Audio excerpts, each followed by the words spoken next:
Welcome back on my YouTube channel. उम्मीद है आप सब ठीक ठाक खैरियत से होंगे। तो आज इस वीडियो में आपको मैं बताऊंगा कि मैंने यूके क्यों लीव किया, उसकी क्या वजह थी। यूके लीव करने की बहुत सारी वजह है। सबसे पहली बात तो ये आ जाती है कि एक अंडर ग्रेजुएट स्टूडेंट के लिए डिग्री उधर कंप्लीट करना बहुत मुश्किल होता है, क्योंकि एक अगर स्टूडेंट अंडर ग्रेजुएट की अगर फ़ीस मैनेज कर ले तो फिर वो यूके में जो है वो पैसा सही अर्न नहीं कर सकता। वो अंडर ग्रेजुएट की जो फ़ीस है वो तकरीबन 13,000 से लेके 15,000 पाउंड के दरमियान दरमियान होती है। ठीक है, और इतना एक साल या 6 महीने के अंदर अंदर इतने ज़्यादा पाउंड कमाना यूके में बहुत इजी बात नहीं है। अगर आप पैसे कमाने की तरफ जाओ तो आपसे डिग्री कंप्लीट नहीं होती।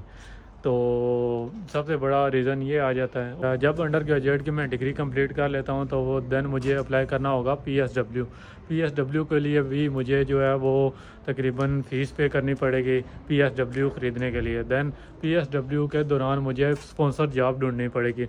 अगर स्पॉन्सर जॉब नहीं मिलती तो देन मुझे फिर भी यूके लीव करना पड़ेगा, या तो इसके बाद एक और ऑप्शन आ जाता है कि मुझे यूके में मास्टर करना पड़ेगा। ठीक है, मास्टर करने के बाद फिर मुझे जो है ना फिर पीएसडब्ल्यू के लिए पैसे देने पड़ेंगे। अब तो मेरे कोई भी स्टूडेंट अगर उधर जो है ना मास्टर में एडमिशन लेता है तो उसके लिए पीएसडब्ल्यू भी ख़त्म हो गया है। ठीक है, उसके लिए पीएसडब्ल्यू की भी ऑप्शन नहीं है। आने वाले फर्ज किया आने वाले साल में सन 2024 के बाद जो भी स्टूडेंट मास्टर करने आएगा उसके लिए कोई पीएसडब्ल्यू नहीं होगा, जैसे हमें 2 साल का मिलता था। ठीक है, और उसके बाद आ जाता है कि अगर एक स्टूडेंट अंडर ग्रेजुएट भी कर लेता है, ठीक है, उसके बाद पीएसडब्ल्यू अप्लाई करके फिर मास्टर उधर से ही करता है, फिर उसके लिए भी जॉब अपॉर्चुनिटी ना होने के बराबर है जिस तरह एक अंडर ग्रेजुएट स्टूडेंट उधर जो है ना डिग्री कंप्लीट करता है। उसके बाद आ जाता है यूके में मंथली एक्सपेंस।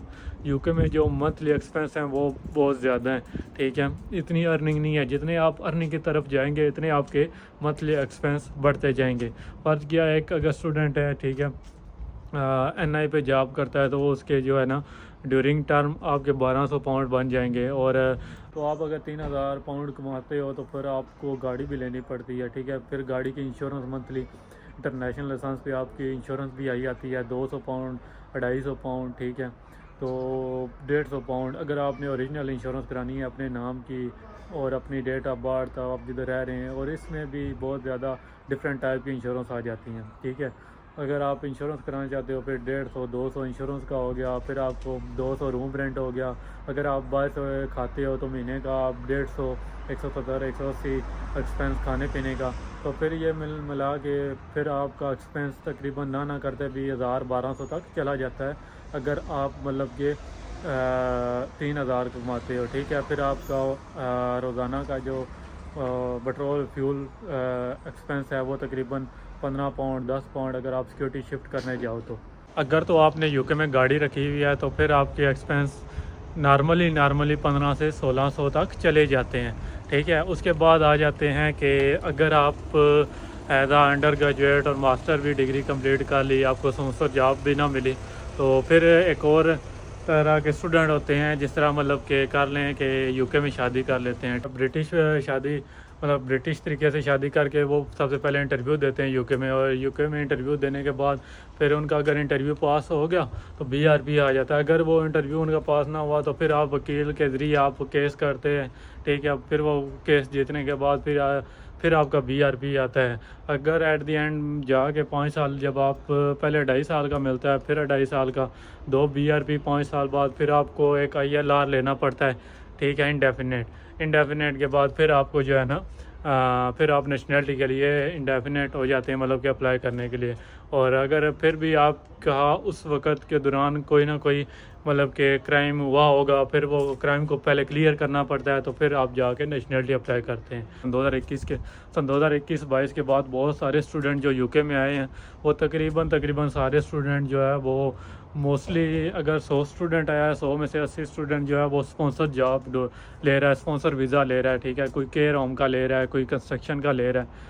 तो अगर मैं बात करूं सन 2011, 12, 13 में स्टूडेंट आए हुए जो बहुत ओवर क्राउडेड हो गया था यूके, उस वक़्त, ठीक है, उस वक़्त भी सेम सिचुएशन हुई थी जो आजकल यूके में चल रही है, ठीक है। उस वक़्त भी बहुत सख्ती की गई थी। सन 2013 के बाद सन 2019 तक यूके ने वीज़े नहीं थे दिए, ठीक है। कोरोना से पहले उन्होंने मतलब कि वीज़े तकरीबन बंद किए हुए थे, और कोरोना के बाद उन्होंने दोबारा सन 2019-20 से लेकर फिर सन 2023 तक उन्होंने बेशुमार वीज़े दिए।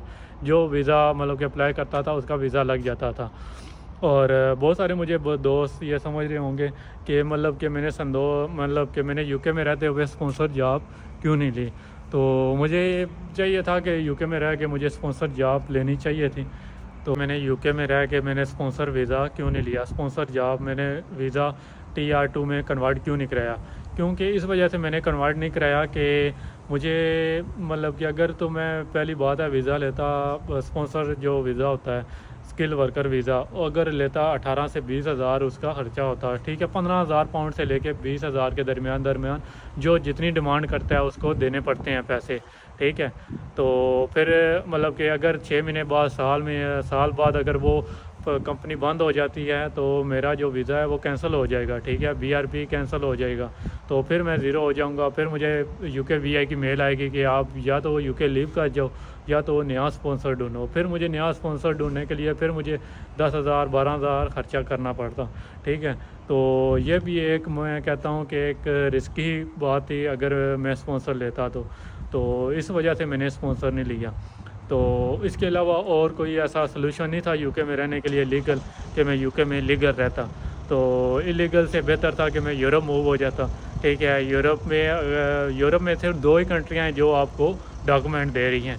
सबसे पहले जो है वो स्पेन आप समझ लें, और उसके बाद पुर्तगाल आ जाता है। तो फिर मैंने स्पेन को भी रिजेक्ट करके फिर मैं मतलब कि पुर्तगाल आ गया। पुर्तगाल आके मैंने जो है ना खुद ही फाइल लॉक की है। उसके बारे में मैं वीडियो बनाऊंगा, और यूके में भी मैं वीडियो बनाता रहूँगा कि यूके में आप जो है ना कैसे मतलब कि एज आ स्टूडेंट लाइफ आपकी कैसे गुजरती है, तो उसके बारे में मैं वीडियो बनाता रहूँगा।